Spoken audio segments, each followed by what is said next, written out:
ce qui permet à Jean-Michel le vendeur d'épingles de gagner 2 milliards d'euros.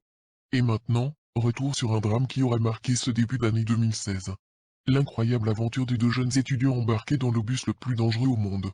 Un reportage signé Lucas Rouker de Zol et Aranu Targaryen. Un cauchemar. C'est à peu près ce qu'ont vécu ces deux étudiants qui, pensant prendre un simple bus, empruntaient en réalité un aller simple pour une misquinisation. Nous sommes le mercredi 13 janvier 2016 dans la commune paisible de Lodève. Une petite ville tranquille où personne ne pouvait s'attendre à un tel événement. Après avoir fini leur cours, les deux amis décident de prendre le bus de ligne 381 en direction de MTP Le Ghetto. Le bus démarre et tout se passe comme prévu. Au bout de quelques kilomètres, ils ressentent des secousses étranges. En effet, le chauffeur du bus s'engage sur une route recouverte de goudron.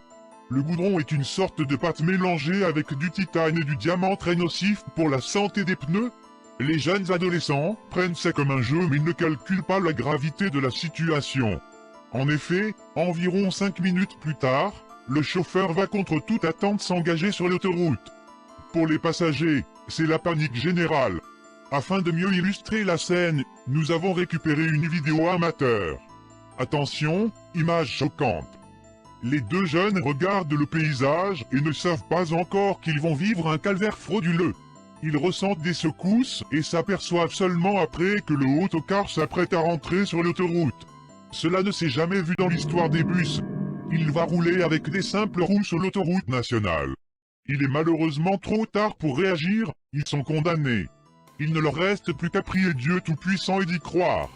Inch'Allah. Pour mieux comprendre le déroulement des événements, nous avons reconstitué la scène grâce à nos scientifiques de type CAPD5.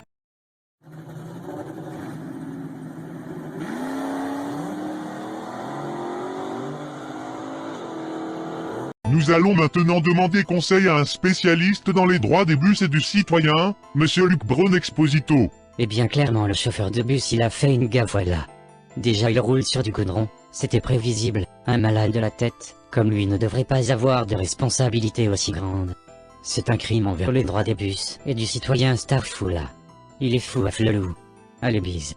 Maintenant, il ne nous reste plus qu'à commémorer les victimes de cette tragédie et ne jamais oublier. Allah Akbar.